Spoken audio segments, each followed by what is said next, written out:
Kedatangan bapak tua tersebut tentu sangat mengagetkan kami. Kami mencoba bersikap tenang dan menunjukkan kesan bahwa kami bukanlah orang jahat.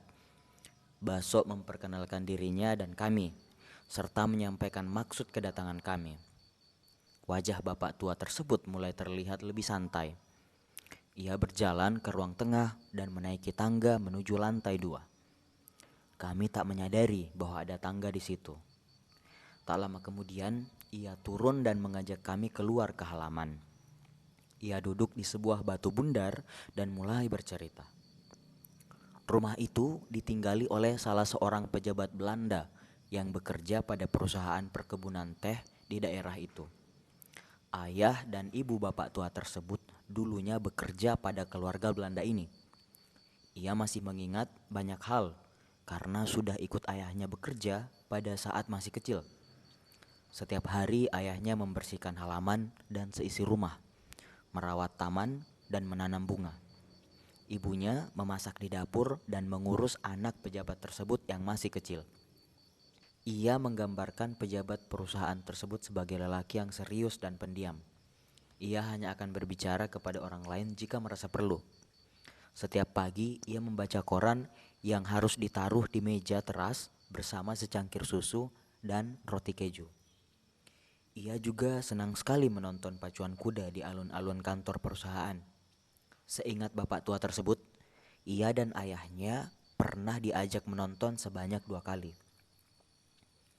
Bapak tua juga mengingat satu kejadian yang tidak mengenakan.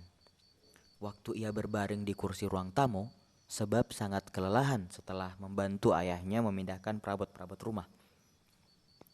Ia digertak oleh pejabat Belanda tersebut dan tidak berani lagi masuk ke dalam rumah. Ia hanya membantu ayahnya di halaman. Dan jika melihat pejabat Belanda tersebut, ia akan ketakutan sampai terkencing-kencing. Pernah juga suatu waktu, anak sulung pejabat tersebut ikut bapak tua untuk mandi di sungai. Sebenarnya bapak tua sudah melarang anak tersebut, namun ia nekat juga untuk ikut. Akhirnya pejabat Belanda itu menghukum anaknya dan kembali memarah-marahi bapak tua. Bapak tua lalu menjelaskan bahwa saat tentara Jepang masuk pada tahun 1942, pejabat Belanda dan keluarganya ditawan dan mereka tak pernah lagi bertemu setelah peristiwa itu. Rumah tersebut diambil alih oleh tentara Jepang lalu dibiarkan kosong sampai tahun 1956.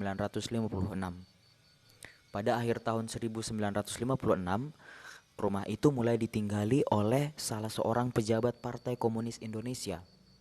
Di tahun 1965, setelah peristiwa penculikan dan pembunuhan para jenderal di Jakarta, rumah ini kembali kosong. Sejak saat itu, tak ada yang mau meninggali rumah ini. Bapak tua datang setidaknya sekali sebulan hanya sekadar melihat keadaan rumah tersebut.